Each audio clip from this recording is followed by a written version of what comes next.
Assalamualaikum warahmatullahi wabarakatuh. Saya Elvira Mawadon dari Prodi Gizi semester 5. Di sini saya akan mempresentasikan hasil NCP pre-operasi dan post-operasi.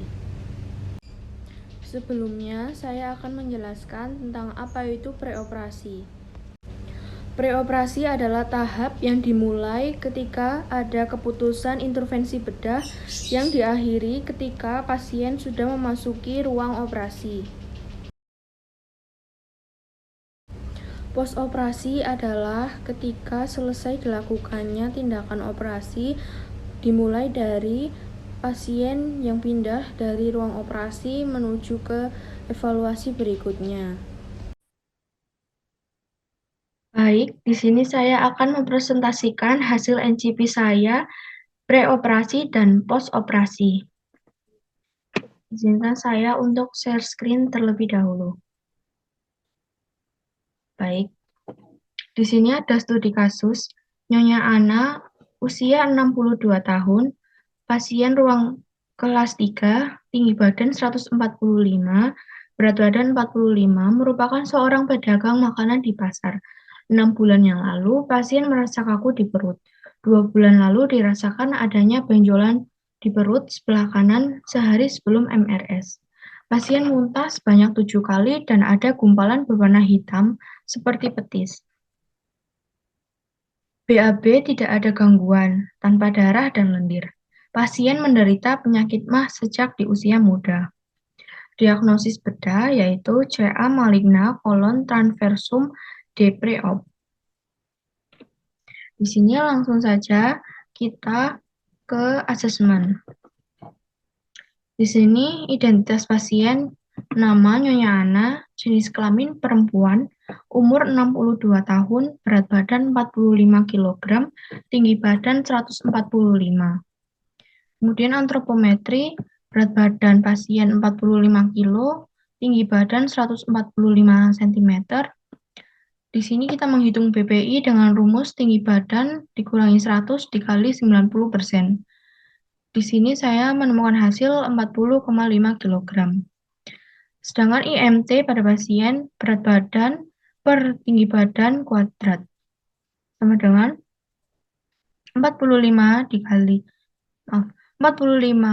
dibagi 1,45 kuadrat, hasilnya sama dengan 21,40 kg per meter kuadrat, yaitu hasilnya pada pasien termasuk normal.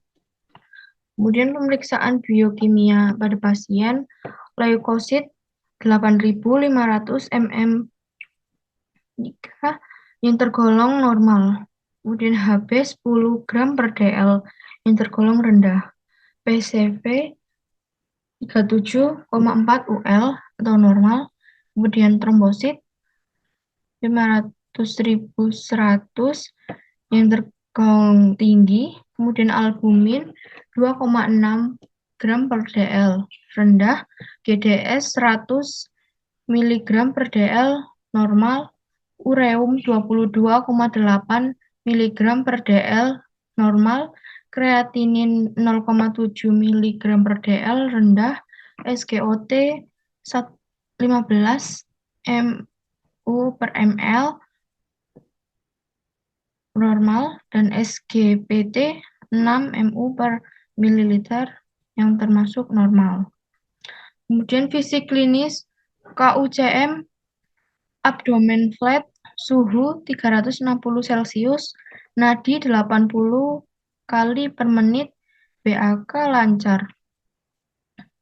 Kemudian diperoleh diet history hasil Nutrisurvey pada pasien yaitu energi sebanyak 1.530 kcal, protein sebanyak 45 gram, lemak 81 gram, karbohidrat 182 gram. Energi kebutuhan AMB perempuan, karena pasien perempuan, jadi menggunakan rumus AMB perempuan yaitu 665 plus 9,6 dikali berat badan ditambah 1,8 dikali tinggi badan dikurangi 4,7 dikali umur. 665 plus 9,6 dikali 45 plus 1,8 dikali 145 4,7 dikali 62 hasilnya adalah 1066,6 kcal. Kemudian TTE pada pasien yaitu menggunakan rumus AMB dikali FA dikali FS sama dengan AMB yaitu 1066,6 dikali 1,2 dan FS 1,4. Hasilnya 1791,8 kcal. Kemudian di sini ada pembagian kebutuhan energi per makan. Pada pagi hari didapatkan 447,95 kcal. Kemudian selingan pagi 10% dikali TTE menghasilkan 179,18 kcal. Di siang hari 30% hasilnya adalah 537,54 kcal. Kemudian selingan sore 10% dikali TTE sama dengan 179,18 kcal. Kemudian pada malam hari 25% dikali TTE sama dengan 447,95 kcal. Perhitungan makronutrien. Karbohidrat sebanyak 55 gram untuk pasien diperoleh 246,3 gram. Kemudian untuk lemak menggunakan 20% diperoleh hasil 39,81 gram. Kemudian untuk protein 15% diperoleh hasil 67,19 gram. Tingkat kebutuhan konsumsi energi yang didapatkan adalah 85,50% atau pada pasien menderita defisit ringan. Kemudian karbohidrat diperoleh 73,89% yang tergolong defisit sedang. Lemak diperoleh 20,34% atau defisit berat. Protein dihasilkan 66,9 atau tergolong defisit berat. Diagnosa pada pasien preoperasi ini adalah N1114 atau asupan energi tidak adekuat, berkaitan dengan asupan energi yang tidak tercukupi, ditandai dengan persen tingkat konsumsi energi defisit ringan yaitu 85,50%. Yang kedua, N152 peningkatan kebutuhan zat gizi Fe berkaitan dengan faktor fisiologis penyakit ditandai dengan pemeriksaan laboratorium PVC rendah yaitu 37,4 UL. Yang ketiga, diagnosa N1573 yang berisi kekurangan intake protein berkaitan dengan asupan protein pada pasien yang tidak terpenuhi. Ditandai dengan persen tingkat konsumsi protein pada pasien yaitu defisit berat yaitu 66,9%. Yang keempat, N1581 atau kekurangan intake karbohidrat berkaitan dengan asupan karbohidrat yang tidak terpenuhi, ditandai dengan persen tingkat konsumsi karbohidrat pada pasien yaitu defisit sedang yaitu 73,89%. Yang kelima ada NB14, kurang dapat menjaga atau memonitoring diri, berkaitan dengan ketepatan waktu dan porsi pada saat makan, ditandai dengan persen tingkat konsumsi energi, karbohidrat, dan protein yang kurang, sedangkan lemak berlebih. Kemudian yang terakhir NB11, atau yang berisi kekurangan pengetahuan terkait nutrisi, berkaitan dengan kurangnya pasien memperhatikan zat gizi pada makanan yang dikonsumsi, ditandai dengan persen tingkat konsumsi energi, karbohidrat, dan protein yang kurang. Kemudian di sini intervensi diet, pemberian terapi diet. Di sini saya memilih terapi diet TKTP atau diet tinggi kalori, tinggi protein.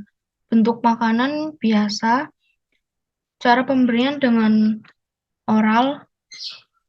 Tujuan diet yaitu untuk mengusahakan status gizi pasien tetap normal atau optimal saat pembedahan.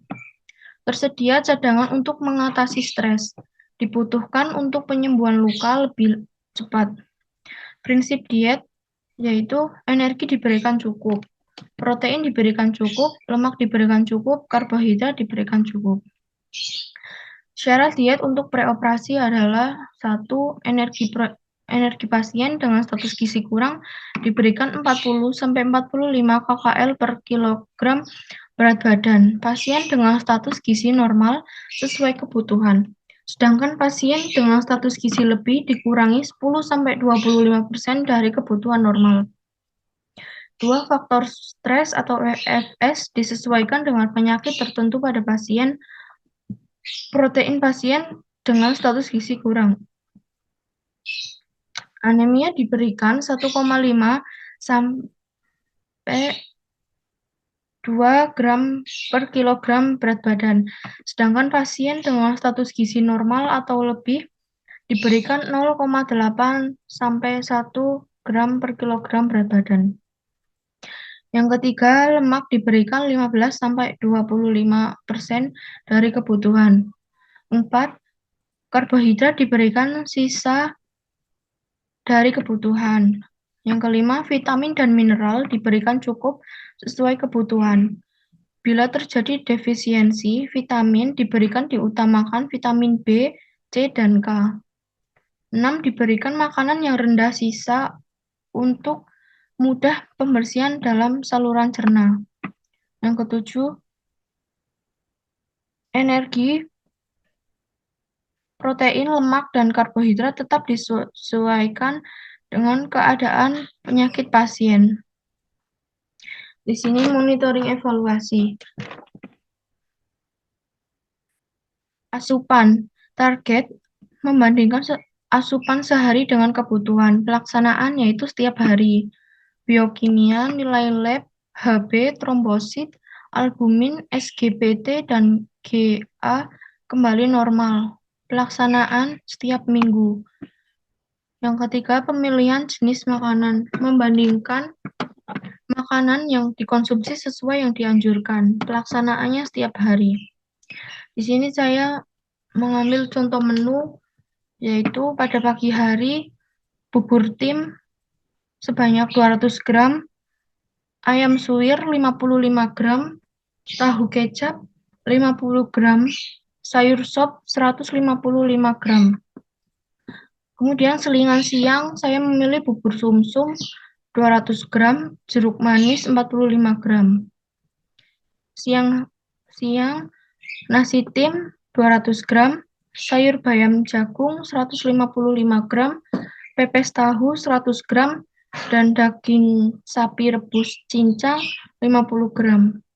Selingan sore, puding buah 150 gram, roti isi kacang hijau 45 gram. Dan kemudian untuk malam hari, di sini nasi tim ayam 155 gram, tempe bacem 115 gram, tumis sawi 35 gram. Bahan yang dianjurkan untuk preoperasi yaitu seperti sayuran tanpa kulit dan biji, buah-buahan, roti gandum, daging, dan unggas tanpa lemak, produk susu tanpa lemak. Bahan makanan yang tidak dianjurkan adalah seperti gorengan, cookies, permen, keripik santan, kopi hitam, alkohol, soda, makanan produk olahan susu, makanan lain yang merupakan produk junk food, dan makanan yang kaya serat. Di sini terdapat total analisis record. Energi dihasilkan sebanyak 1.870,5 kcal. Berikut leaflet preoperasi. Persiapan preoperasi Preoperasi adalah tahap yang dimulai ketika ada keputusan untuk dilakukan intervensi bedah dan diakhiri ketika pasien dikirim ke meja operasi. Persiapan preoperasi yaitu menjalani gaya hidup sehat, puasa jika dokter menyarankan sebelum operasi medis. Kemudian pemeriksaan kesehatan sebelum operasi.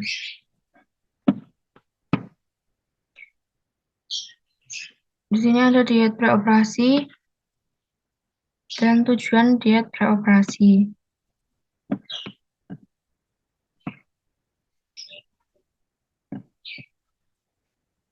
Kemudian kita beralih kepada studi kasus yang selanjutnya yaitu post operasi.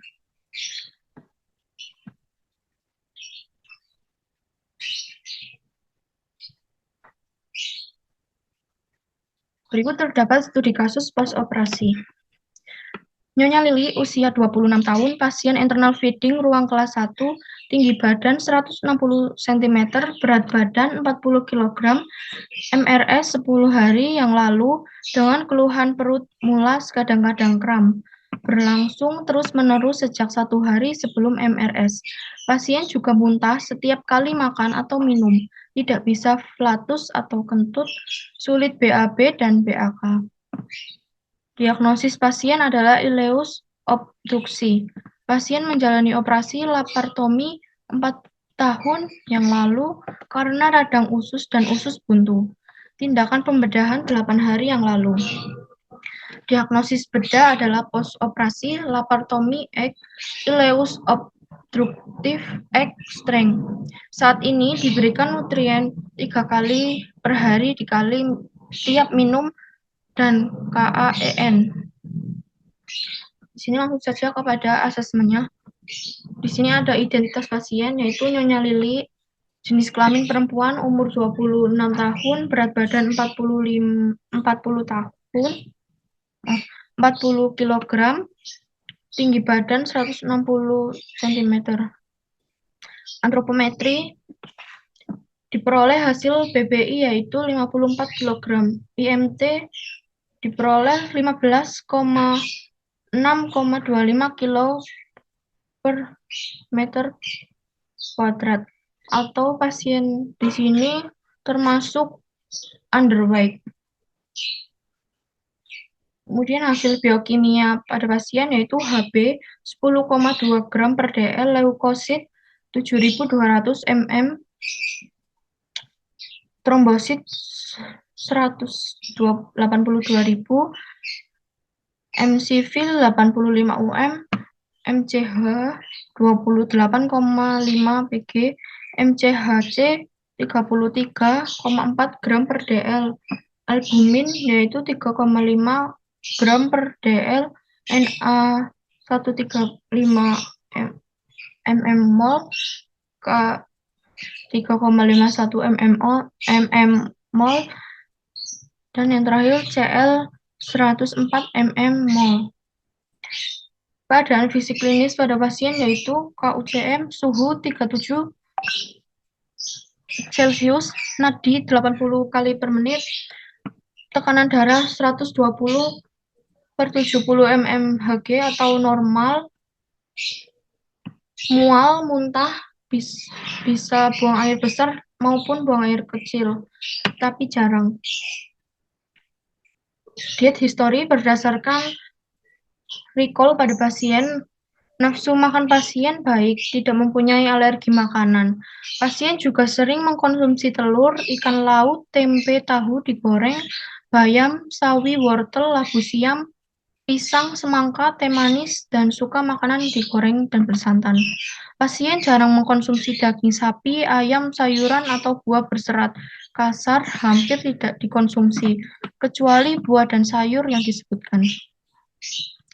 Kemudian didapatkan hasil recall energi sebanyak 2000 kcal, protein 77 gram, lemak 60 gram, karbohidrat 201 gram. Energi kebutuhan AMB pada perempuan menggunakan rumus 665 dikali 9,6 dikali berat badan plus 1,8 dikali tinggi badan dikurangi 4,7 dikali usia. Pada AMB, pasien diperoleh 1.229,3 KKL. TTE menggunakan rumus AMB dikali FA dikali FS, yaitu didapatkan sebanyak 2065,22 KKL. Kebutuhan energi per makan pada pagi hari 25% atau didapatkan sebanyak 516,30 KKL. Selingan pagi yaitu 10% didapatkan 206,52 KKL. Siang 30% didapatkan 619,56 KKL. Selingan sore 10% didapatkan sebanyak 206,52 KKL. Malam 25% didapatkan sebanyak 516,30 KKL. Perhitungan makronutrien. Karbohidrat diberikan 55% didapatkan sebanyak 283,9 gram. Lemak didapatkan 45,89 gram. Kemudian untuk protein 15% didapatkan 77,44 gram. Tingkat kebutuhan konsumsi. Energi didapatkan 96,84% atau pasien tergolong normal. Kemudian karbohidrat didapatkan 70,79%, pasien tergolong defisit sedang. Untuk lemak diperoleh 13,7 atau pada pasien tergolong defisit berat. Kemudian protein didapatkan 99,43, pasien tergolong normal.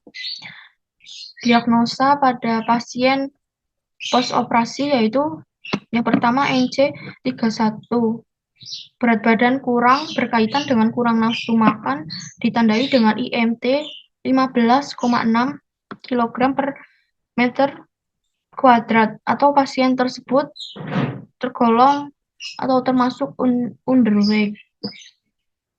Yang kedua N1 5,8 kekurangan karbohidrat berkaitan dengan berkurangnya asupan makanan karbohidrat ditandai dengan asupan karbohidrat hanya 70,79% defisit sedang.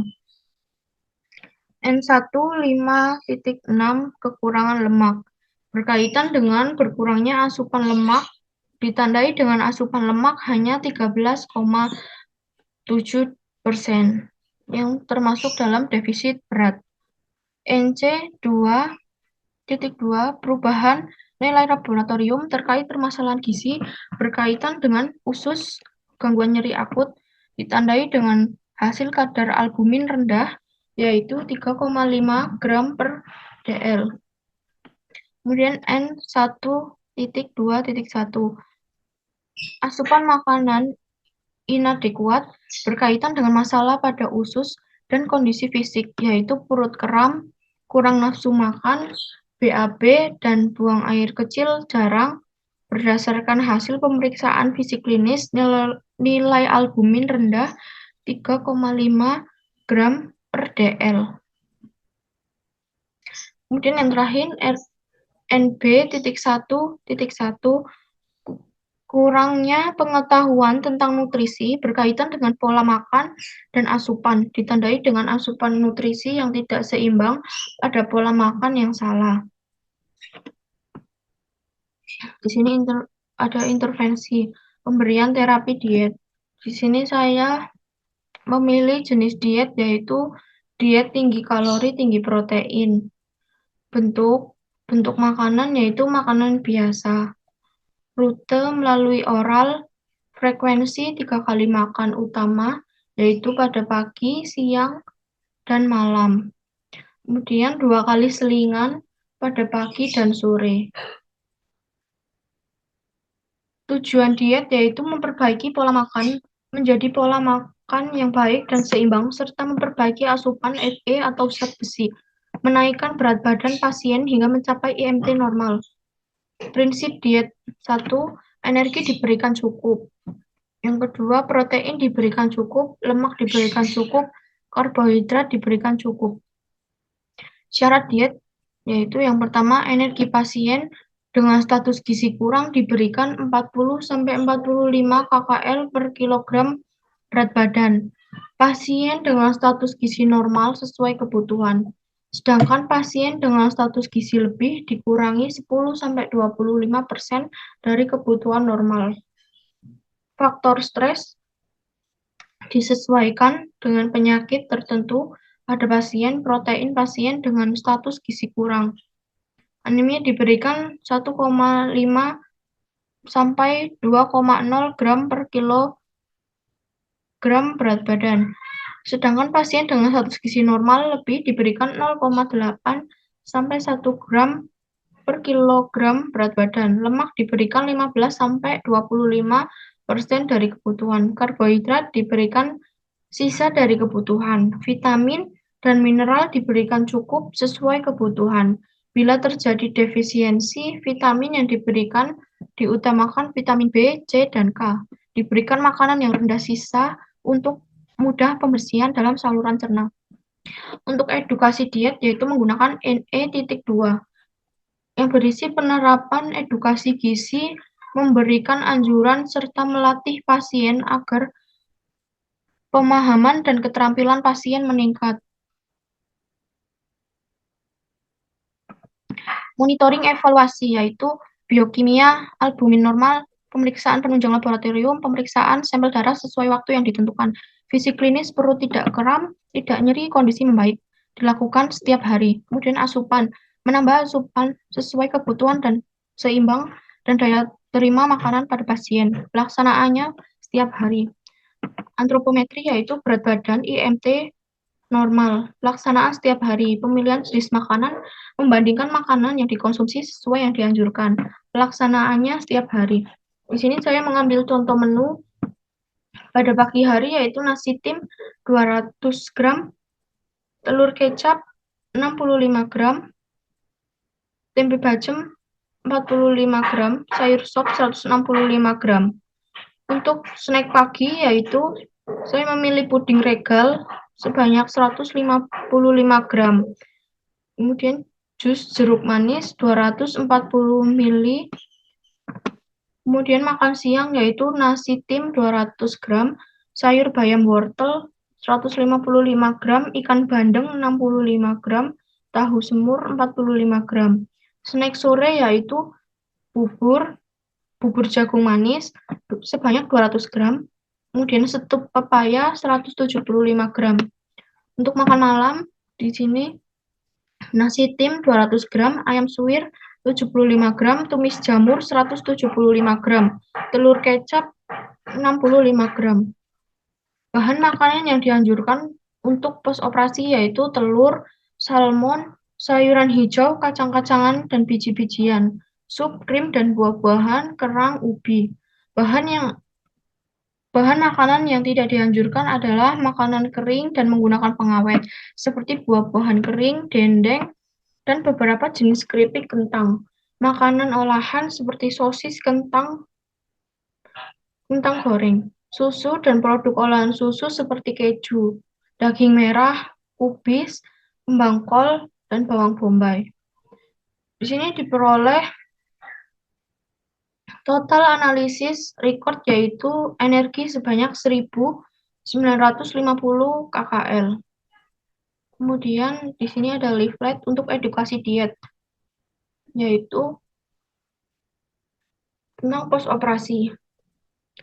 Pengertian pos operasi merupakan peristiwa setelah tindakan pembedahan. Pos operasi adalah masa setelah dilakukan pembedahan yang dimulai pasien dipindahkan, pemulihan dan berakhir sampai evaluasi selanjutnya. Perawatan setelah operasi yaitu adalah dengan perawatan dilakukan untuk meningkatkan proses penyembuhan luka dan mengurangi rasa nyeri dengan cara merawat luka serta memperbaiki asupan makanan tinggi protein dan vitamin.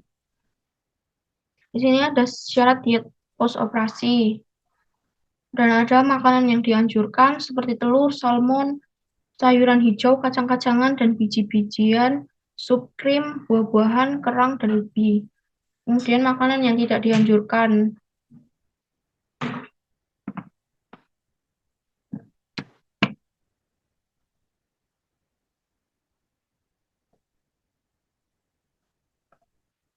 Baik, segitu saja presentasi dari saya. Kurang lebihnya mohon dimaafkan. Wassalamualaikum warahmatullahi wabarakatuh.